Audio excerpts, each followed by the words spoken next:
Hey there, friends.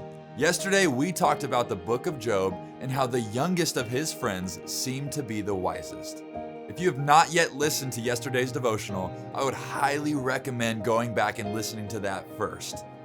So, we just talked about Elihu having wisdom beyond his age, because we know his wisdom didn't come from his age or experience, but it came from the Spirit of God.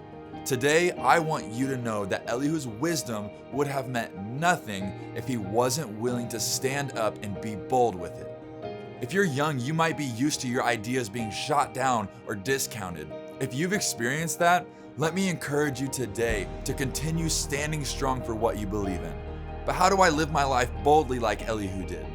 Well, in the book of Proverbs, it says this: "The wicked run away when no one is chasing them, but the godly are bold as lions." Proverbs says that the more godly we are, the more we will be able to be bold.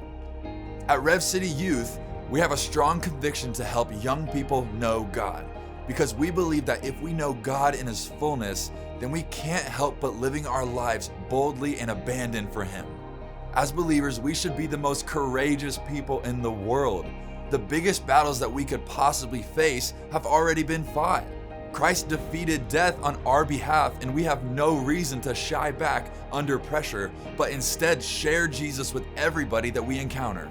What would have happened if Elihu decided that he was just going to keep this godly wisdom to himself that day? Maybe the book of Job would have ended a little bit differently too. Maybe Job would have never put his faith and trust back in God.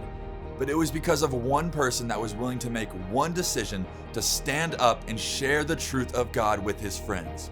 Church, we have the call on our lives to live boldly for God. This does not mean waiting until we're prepared to do something big. This means go out today and use what God has already given you.